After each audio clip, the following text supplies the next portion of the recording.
Hi, my name's Esme Morter and I'm an ESG analyst. My main responsibility as an ESG analyst is to support the integration of ESG throughout the investment process.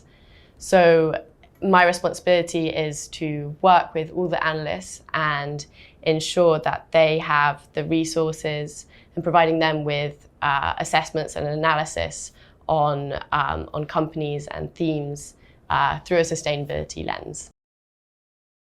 So my day normally starts by reading the news.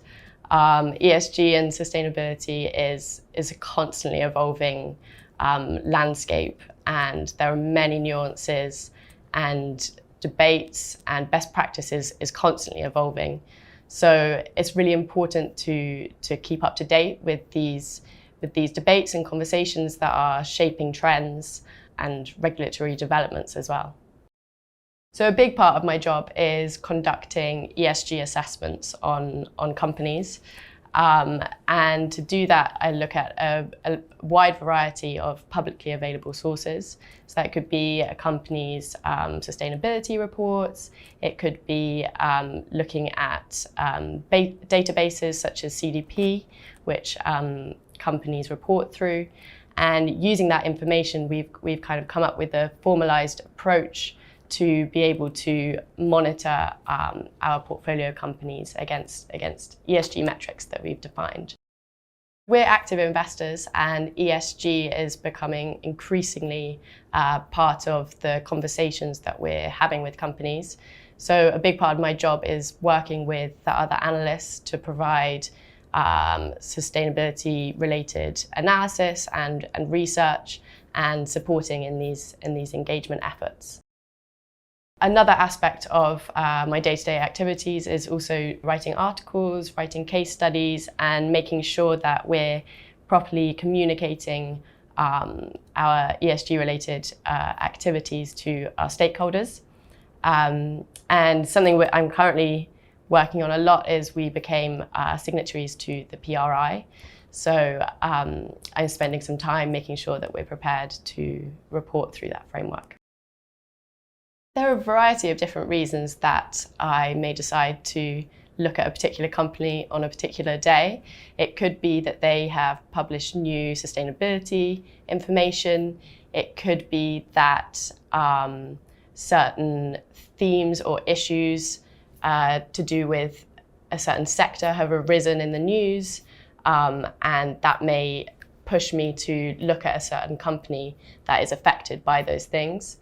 It could also be through talking to analysts who may be communicating with one of our portfolio companies on a certain topic and may want more analysis and research done into that company. So there are a variety of different ways and reasons that I look into companies. I think one of the biggest challenges in ESG in general is a lack of data. Although this is kind of changing and different policies and regulations are increasingly requesting, or in some cases mandating, that companies disclose certain information, such as to do with their management of climate-related risks or themes such as diversity. But it still remains that ESG is a fairly new area, and a lot of sustainability information is still disclosed on a voluntary basis.